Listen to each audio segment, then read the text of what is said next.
2022년 월드컵은 한마디로 이변의 연속이다 이렇게들 평가를 합니다. 예측했던 나라는 다 떨어지고 독일도 집으로 가고 또 브라질도 가고 또 어디도 갔어요. 하여튼 많이들 갔어요. 많이들 가고. 근데 또 전혀 예측하지 못했던 팀들이 올라오는 이런 걸 보면서 참 이변의 연속이다 이런 평가들을 하고서 놀라워하는데, 사실 우리가 우리의 삶을 돌아보면은 예측대로 되지 않는 일들이 참 많습니다. 예기치 않은 이런 일들이 많이 일어나고, 또 중요한 것은 이제 그런 일들이 우연히 일어나는 것이 아니다 하는 것이죠. 그 일이 일어날 만한 그런 법칙들이 이면에 있는 것입니다. 진화론자들은 모든 일을 우연으로 설명을 해요. 진화론의 그 중요한 특징이죠. 그래서 생명체가 생겨나는 거라든지 또 변이를 일으킨다든지 이런 모든 것이 우연의 연속으로 설명을 합니다. 그래서 사실 질서가 없죠. 무질서한 이론입니다. 자, 반면에 불교는 우연을 인정하지를 않습니다. 모든 일들이 그 인과의 법칙, 원인이 있어야 이제 그 일이 일어나는 그런 것이기 때문에 우연은 있을 수가 없고 인연이 있을 뿐이다 그래요. 그래서 불교에서는 옷깃만 스쳐도 인연이다 하는, 인연을 강조하는 것이 이제 불교죠. 자, 기독교도 우연을 인정하지를 않습니다. 그러나 이 불교와 다른 점이 있어요. 아주 분명하게 다른 것은 인과율이 아니고 어떤 절대자의 섭리가 세상 모든 일을 조율하고 있다라고 하는 그 믿음. 각각 이제 그 해석이 다른 것이죠. 어떤 그런 인과율조차도 그것을 자의적으로 주권적으로 그 행사하는 절대자의 손, 하나님의 섭리, 그런 조율이 있다는 것입니다. 그래서 우연인 것처럼 일어나지만은 그러나 지나놓고 보면은 필연적으로 하나님께서 우리의 삶을 조율한 것이다 하는 것을 우리가 발견하게 됩니다. 그래서 뭐 한자로 이렇게 표현을 했습니다마는 우리는 우연이 없다. 우연히 일어나는 일은 없고 다 하나님의 섭리 가운데 일어나는 일이다 하는 것입니다. 자, 오늘 본문에 등장하는 구레네 시몬의 이야기, 전혀 의도하지 않았지만은 예수님의 죽음의 과정, 너무나 우연인 것처럼 예수님의 십자가 그 현장에 있었고 엮였는데 인생이 통째로 바뀐 그런 한 사람의 이야기가 이 시몬이다 하는 것이죠. 빌라도의 법정에서 예수님은 십자가형을 선고받습니다. 이 십자가형은 당시 중동 지역은 물론이고 고대 사회는 그 널리 행해졌던 그런 사형 제도이고, 또 이 십자가형의 본래적인 의미는 땅 숭배 사상에서 비롯된 것이다라고 얘기를 해요. 그래서 극악한 죄인들은 땅을 더럽혀서는 안 된다. 그래서 공중에 매달아서 죽이고 공중에서 짐승들의 밥이 되게 해서 땅에 내려오지 않도록 그렇게 처리하는 그 방식이 십자가 형이라고 합니다. 십자가형은 최악의 형벌이에요. 우리가 역사에 보면은 이 사형법 중에서도 지독한 것들이 많죠. 뭐 예를 들어서 우리 동양 쪽에 보면 뭐 말 4마리를 가지고 사지를 찢어 죽이는 거라든지 또 불태워 죽이는 것도 참 끔찍한 그런 사형법이긴 한데, 그러나 그 중에서도 최고의 형벌이 최악의 형벌이 십자가형이다. 그래서 혹자는 이런 얘기를 해요. 죽음의 모든 차원을 경험한 후에야 죽는 것이 십자가예요. 종합 세트라는 거예요. 죽음의 전체 어떤 죽음의 모든 그 경험들을 가지고 있는 것이 십자가형이다라고 평가를 합니다. 일단 사형수에게 심한 채찍질을 먼저 합니다. 그리고 최소 20kg에서 50kg까지도 되는 십자가 형틀을 사형수가 직접 짊어지고 그 짧지 않은 거리를 메고 가야 됩니다. 그리고 형장에서는 옷을 벗깁니다. 남녀를 가릴 것 없이 옷을 다 벗긴 후에 십자가에 눕히고 손목, 두 양 손목과 발 뒤꿈치에 사람의 몸무게를 지탱할 만한 대못을 박는다. 얼마나 고통스럽겠습니까? 그러나 그것이 끝이 아니고 십자가형의 가장 그 잔인함은 다음 죽을 때까지 달려 있어야 된다라고. 그런 상태에서, 그래서 어떤 경우는 하루 만에 죽는 경우는 참 뭐 이런 표현이 맞는지 모르겠지만은 잘 죽는 케이스. 대개는 3, 4일씩 일주일까지 십자가에 매달려서 고통 속에 있는데, 그래서 어떤 연구에 의하면은 수백 번씩 그 기절하고 깨는 것을 반복하는, 죽고 싶어도 죽을 수 없는 그런 상태가 십자가의 상태다 그래요. 자, 그러므로 이 십자가형은 최악의 죄수들에게만 선고된다. 예를 들어서 도망친 노예.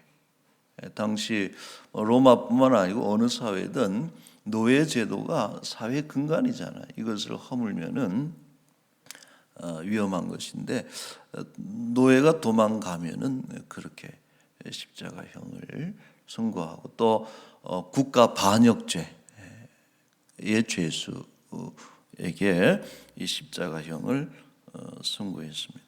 자, 그런 측면에서 예수님이 십자가형을 받으셨다라고 하는 것은 너무나 부적절하고 또 합리적이지 않고 또 불법적인 이런 형벌이다, 이렇게 우리가 말할 수 있고, 또 이 빌라도가 얼마나 잘못된 최악의 재판을 했는가 하는 것을 우리가 다시 한번 알 수 있습니다. 자, 예수님께서는 금요일 이른 아침에 십자가형이 선고가 됩니다. 목요일 밤에 잡히셨고 산헤드린을 거쳐서 빌라도의 법정에 오전 6시경에 십자가형이 결정이 됐고, 자, 군인들은 예수님의 몸에 채찍질을 하고 십자가의 한쪽 나무를 예수님에게 지우고 골고다 언덕으로 향했다.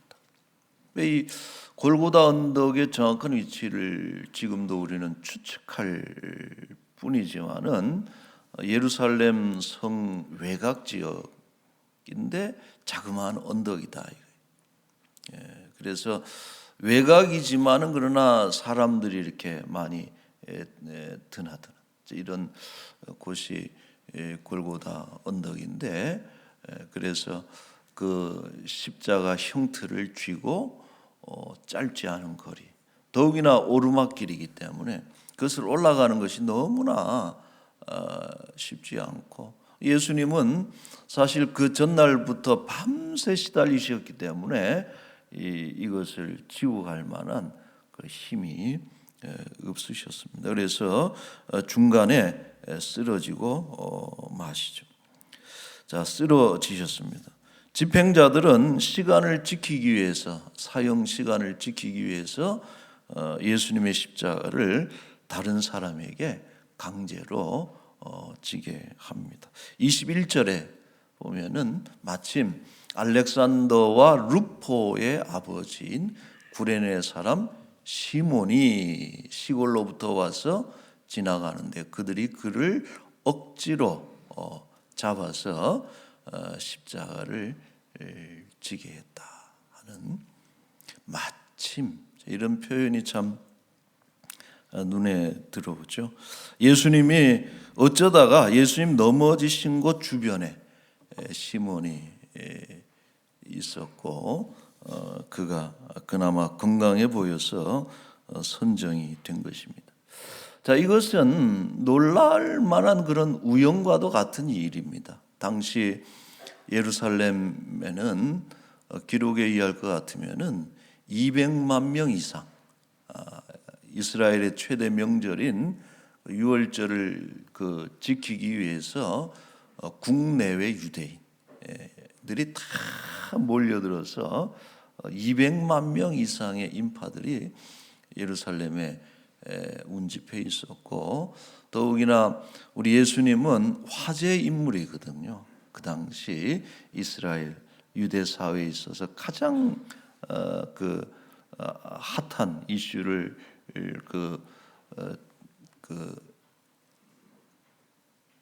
보여주는 그런 인물입니다. 그래서 예수님의 처형을 보기 위해서 얼마나 많은 사람들이 그 주변에 몰려 들었겠습니까? 근데 하필이면, 마침이라는 표현이 그런 것인데, 하필이면은 시몬이 뽑혔다는 것은 참으로 희박한 확률이었고 너무나 우연스러운 일이 아닐 수 없습니다. 시몬은 생각 못했을 거예요. 그 일이 벌어지기 1초 전까지만 해도 자기가 그 일을 하게 될 것이라고는 생각을 못했을 것이고, 속으로 아마 그랬을 거예요. 아유, 재수없다. 어떻게 나한테 이런 일이 일어날까 하는 그런 어떤 불평도 할 것이고 자괴감도 들었을 것입니다.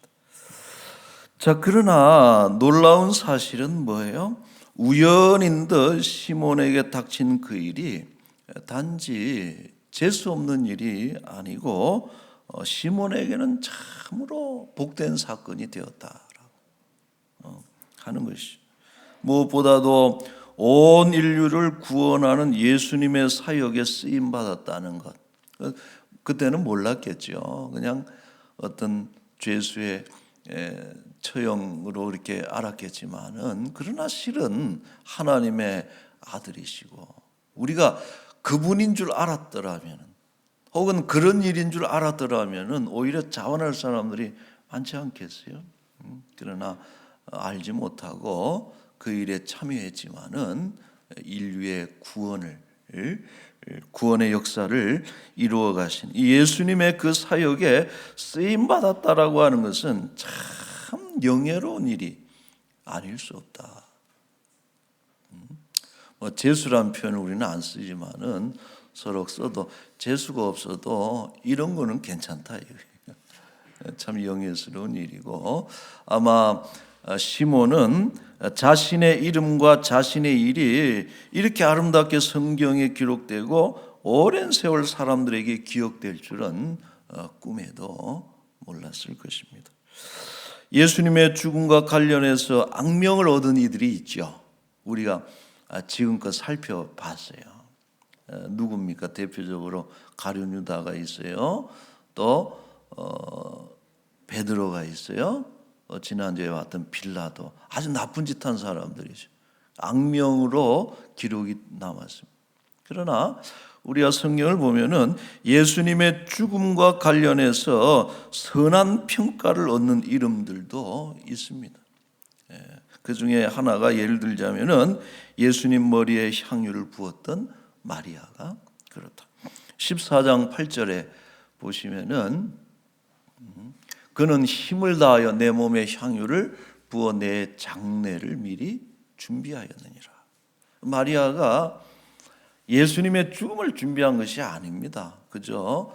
예수님 너무나 사랑하기 때문에 자기가 아끼던 향유를 그 앞에서 용기를 내서 부어드렸지만은 그것이 예수님의 장례를 준비한 것이다 라고 예수님이 평가를 해 주시죠. 자, 그 다음에 9절에는 이렇게 말씀하셔요. 온 천하 어디서든지 복음이 전파되는 곳에는 이 여자가 행한 일도 기억될 것이다. 아주 여러분 오래도록 아름다운 이름을 남기는 마리아. 그리고 뭐 또 한 명을 들자면은 무덤을 제공해준 아리마대 요셉도 참 귀한 이름이죠. 그리고 이제 시몬이 그래요. 좀 독특한 케이스이지만은 그는 예수님의 십자가를 억지로지만은 대신 져서 복음서의 기록이 됐습니다. 1차적으로. 그리고 놀라운 것은 이후 그의 가문은 초대교회사의 기록을 남기는 아주 명문 가문이 됩니다. 자, 로마서 16장 13절에 보시면은 바울이 로마서를 정리하면서 고마웠던 이름들 명단들을 쭉 이렇게 열거를 하는데 그 중에 이제 한 구절인데 주 안에서 택하심을 입은 루포와 그의 어머니에게 문안하라 그랬어요. 여러분 루포가 어디서 본 이름 같죠? 아까 우리 본문에서 읽었던 21절입니까? 구레네 시몬은 루포의 아버지 알렉산더와 루포의 아버지인데 지금 이 바울은 루포의 어머니에게 인사하고 있는 거예요. 그럼 루포의 어머니는 누굽니까? 구레네 시몬의 아내가 되는 것이죠. 바울이 그 위대한 사역자 바울이 그녀는 내 어머니다. 루포의 어머니는 내 어머니와 같다. 여러분 이걸 아무 때나 씁니까? 얼마나 감사했으면 그 지역에 가서 복음을 전하는 데 있어서 얼마나 놀라운 도움과 역할을 했으면은 그녀는 내 어머니다라고까지 말할 정도로 우리가 짐작컨대 이 초대교회 역사에 구레네 시몬의 가문이 아주 큰 역할을 한 것이 아니겠느냐 이런 추측을 해보는 것이죠. 비록 자의가 아니라 억지로 진 십자가였지만은 그것을 통해서 예수님과 연결이 됐다. 여러분 넘어져도 뭐 앞으로 넘어져도 뭐가 깨진다 그래요. 그러는데 넘어졌는데 딱 예수님과 만나면 얼마나 기가 막힙니까? 예? 비록 억지로 진 그런 십자가였지만은 복의 근원 되시고 온 인류의 구주가 되시는 예수 그리스도와 연결된다는 것은 참 복된 것이고 또 그로 인해서 그의 집이 영적인 복을 누리게 됐던 것입니다. 자, 우리 결론적으로 이 시몬의 사건을 통해서 기억할 것이 두 가지가 있다. 제가 이 본문을 보면서 두 가지는 우리가 꼭 기억했으면 좋겠다. 첫째로 억지로 맡은 일이라도 복이 될 수 있다는 사실. 좋다고 달려가도 그 화가 될 때도 있지만은 억지로 맡은 일이라도 복이 되는 경우가 있다. 그리고 또 한 가지는 뭐냐면은 우연인 듯해도 사실은 그것도 하나님 섭리 가운데. 여러분 그 수백만 분의 일 아니에요. 그 시몬이 탁 걸려드는 것은 그런 어떤 희박한 확률이었지만은 사실 그것은 하나님의 아주 치밀한 계획 가운데 이루어진 일이다 하는 것을 우리가 기억해야 돼요. 혹 우리들 가운데 우리의 삶 속에 어떤 그런 억지로 하기 싫은데 억지로 이런 일들이 억지스러움이 있다 할지라도 여러분 그것이 주의 일이라면 또 교회의 일이라면은 혹은 선한 양심의 일이라면은 하나님의 뜻인 줄 알고 받아들이는 것이 그것이 복되다 하는 것이죠. 여러분 동의하십니까? 아멘. 제가 한 번은 어느 제가 아는 그 친구 목사님 그 노예 목사님 혼사에 가지를 못하고 이제 부조를 해야 되는데 이제 가는 분한테 부탁을 했어요. 지금이야 뭐 이제 계좌가 있어서 이렇게 직접 붙여도 되지만 이제 그런 것도 없고 제가 좀 부조금 좀 내주세요 하고 이제 부탁을 이제 했는데 좀 있다가 그 혼주한테 전화가 온 거예요. 와가지고 아유 왜 이렇게 많이 넣냐고. 그래서 내가 속으로 얼마나 넣었길래 도대체 저런 인사를 할까. 그리고서 그 내신 분한테 전화를 해서 얼마 하셨냐 그랬더니 좀 많이 내셨더라고요. 아마 서로 약속을 안 하고 뭐 이 양반이면 이 정도 하겠지 하고서 이렇게 했던 모양이에요. 그래서 제가 바로 환불을 이거 잘못 갔으니까 얼마를 좀 더 붙여주시오 이렇게 했으면 이 얘기를 안 했겠죠. 그래서 좀 처음에는 당황스러웠지만 왜냐하면은 다 계산이 있는 것이고 이제 그런 것인데, 근데 참 감사하다 이런 생각이 드는 것이 여러분 우리가 살아가다 보면 그런 일들이 있어요. 있는데 억지로 혹은 실수로 해서 조금 낸 것은 문제가 되지만은 실수로 억지로 해서 좋은 일이 되고 많이 하는 것은 그건 오히려 복이 된다 이런 생각이 들고 오히려 참 하나님 또 뜻이 있구나 이런 생각을 하면서 감사를 했고 또 그런 것도 있어요. 이렇게 예기치 않은 그런 섬김, 그죠? 내가 계획하지 않은 것이지만은 예기치 않은 이런 섬김이 예기치 않은 하나님의 선물로 돌아올 때가 많더라. 제가 금요일 날 그 다윗의 고백을 말씀을 드렸습니다. 사무엘하 16장을 보면서 거기에 보면은 다윗이 그 한 이야기가 있어요. 이것은 제가 좀 바꾼 거예요. 이 구절이 아닙니다. 이 구절이 아닌데 제가 좀 바꾼 거예요. 요 성경 그거는 맞아요. 맞는데 그 내용은 제가 좀 이렇게 바꿔놨어요. 뭐라 그랬냐면은 혹시 하나님께서 오늘 그 저주 때문에 선으로 내게 갚아주시리라 하는 이런 표현인데 혹시 우리의 그 예기치 않지만은 그런 섬김이 하나님께서 내게 선으로 갚아주신다. 여러분 하나님께서 그렇게 우리에게 또 복을 주시고 구레네 시몬의 가정에 그런 억지로지만 그걸 지고 갔던 그 인생에게 하나님 복을 주신 것처럼 오늘 우리에게도 그러한 복을 주실 줄로 믿습니다. 자, 오늘 이 말씀을 왜 하는지 대충 감이 잡히시죠? 오늘 우리 그 청지기 임명 주일인데 아이고 내년에도 또 해야 돼 이런 분은 아무도 없잖아요. 지금 우리 아멘 찬양대 다 감사함으로 이렇게 봤는데 혹 그런 부담이 되고 이런 복잡한 마음이 있을지라도 오늘 말씀을 꼭 기억했으면 좋겠어요. 억지로 진 십자가라도 그것이 복이 될 수 있다. 하나님께서 오히려 그 일로 인해서 우리에게 큰 은혜와 또 호의를 베풀어 주실 줄로 믿습니다. 우리 내년에도 여러분 그거 바라보고 일하는 거예요. 사람의 호의, 누군가의 인정 그것이 아니고 하나님께서 우리를 위해서 베풀어 주시는 그런 선의와 또 그런 은혜가 우리에게 있을 것을 바라보면서 내년에도 우리 주의 십자가, 내 몫의 태인 그 십자가를 잘 감당하고 섬기는 우리 복된 성도들이 되시기를 축원합니다. 아멘. 우리 한번 기도합시다. 같이 한번 기도하십시다. 오늘 말씀대로 여러분, 우리가 살면서 하나님 나라를 위해서 일한다는 것은 너무나 귀한 것입니다.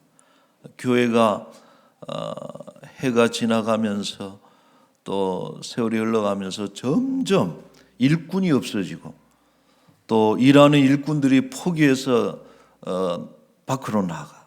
그렇게 하면은 주의 일이 안 됩니다.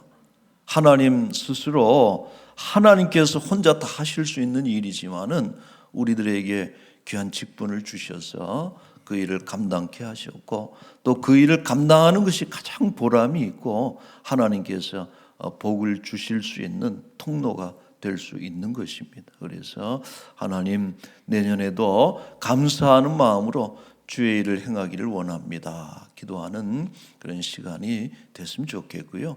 또 이런 청지기 임명의 이름이 올라가든 안 올라가든 뭐 특별한 일이 주어지지 않는다 할지라도 주의 나라 위해서 내년에는 뭔가 내가 해봐야 되겠다 하는 그런 결단과 도전이 있는 그런 시간이 됐으면 좋겠어요. 우리 잠시 한번 기도하겠습니다. 거룩하신 우리 하나님 아버지, 은혜를 감사합니다. 아버지 하나님, 저희들은 참 연약하고 또 부족하고 불충한 그런 사람들이지만은 우리에게 하나님 구원의 은혜를 주셨고 또 하나님 귀한 직분을 우리에게 맡겨 주셨으니 우리가 주의 일에 힘쓰는 이들이 되게 하여 주시옵소서. 그것이 가장 의미 있고 보람 있는 일이고 또 하나님께 복을 받는 가장 중요한 또 방법인 줄로 압니다. 하나님, 주의 나라 구속의 역사에, 복음의 역사에 비껴가 있지 않게 하시고 오직 함께 동참함으로 인해서 하나님 아름다운 이름을 그 위에 새길 수 있는 우리 귀한 일꾼들이 되게 하여 주시옵소서. 코로나19 3년 동안 우리가 위축된 그런 많은 기관들, 조직들, 일꾼들 하나님 새롭게 하셔서 특별히 50주년의 희년입니다. 아버지 하나님이시여, 모든 것이 회복되고 부흥하는 그런 한 해를 만들어갈 수 있도록 주여 아버지 은총을 베풀어 주시옵소서. 아버지, 이제 청지기를 임명하는 가운데 있으니 감사함으로 받게 하시고 아버지 그 일에 충성함으로 아버지 하나님 큰 상급을 다 받아 누릴 수 있도록 주여 은혜를 베풀어 주시옵소서. 감사합니다. 전능하신 자비하신 우리 아버지 하나님, 참으로 불의하고 죄악 많은 인생들을 의롭다 여기시고 구원해 주신 은혜도 귀하고 또 재주도 없고 실력도 없고 연약하지만 충성되이 여겨서 우리의 귀한 직분 주신, 사명을 주신 하나님께 너무나도 감사드립니다. 우리 생애에 가장 보람있고 귀한 일이 뭘까? 복음 사역에, 하나님 나라의 일에 비껴가 있는, 구경하고 방관하는 이들이 되지 않게 하여 주옵소서. 세상에 많은 일들이 있지만 전도자가 고백한 것처럼 다 헛되다 하였고 오직 주께서 주신 분복을 누리며 주께서 주신 귀한 사명 따라 살아갈 때에 참된 행복이 있는 줄로 믿사오니 아버지, 우리 남은 생에는 우리에게 맡겨진 그 십자가를 우리도 지고 가게 하여 주옵소서. 아버지 하나님 감사합니다. 우리 내년도 23년도 청지기들을 임명을 합니다. 아버지 하나님, 우리가 쉽게 여기지 않게 하시고 주신 직분에 충성하게 하시고 참으로 억지로진 구레네 시몬에게도 놀라운 영광과 복을 주셨거늘 자원함으로 주를 위해서 일한다면 얼마나 기뻐하시고 귀한 상급을 주시겠습니까? 3년간 코로나19로 인해서 흐트러졌던 우리의 조직과 기관이 하나님 회복되고 내년에는 50주년 희년입니다. 모든 것이 제자리로 돌아가고 회복되고 오히려 부흥의 역사가 일어나는 일에 하나님 귀한 일꾼들을 사용하여 주옵소서. 우리는 주의 일을 할 터이니 주께서는 우리의 삶을 책임져 주실 줄로 믿습니다. 혹시 하나님께서 그 일로 내게 선을 베푸시리라 기대하며 귀한 일들을 잘 감당케 하여 주옵소서. 아버지, 이 한 주간도 이 나라 대한민국을 안전하게 보호하여 주시옵고 또 우리 교회가 마지막 연말에 귀한 계획들 또 모든 일정들이 은혜 가운데 잘 진행될 수 있도록 주의 은혜를 베풀어 주시고, 특별히 기도할 것은 우리 사랑하는 자녀들 수능 시험 치르고 또 점수를 받았습니다. 하나님, 그들의 마음을 축하하고 때로는 위로하고 어떤 계획을 가지든지 간에 주뜻 가운데서 우리 대학에 가는 그 모든 일들이 은혜 가운데 잘 진행될 수 있도록 주여 지혜를 더하여 주옵소서. 혹 직장의 길로 바로 들어가는 우리 자녀들도 좋은 직장 허락해 주셔서 취업의 길이 열릴 수 있도록 은총을 베풀어 주옵소서. 아버지, 원치 않는 질병 참 힘겨운 가운데 하나님 앞에 나아가는 우리 사랑하는 환우들 참 많습니다. 하나님, 어려운 가운데서도 질병의 십자가도 잘 지고 빨리 하나님 때가 지나고 좋은 날 올 수 있도록 하나님 승리의 그날이 하루속히 임할 수 있도록 잘 견디고 끝까지 믿음으로 승리할 수 있도록 주의 은혜를 베풀어 주옵소서. 감사합니다. 이 한 주간도 우리와 동행하시기를 소망하며 예수님의 이름으로 기도하옵나이다. 아멘.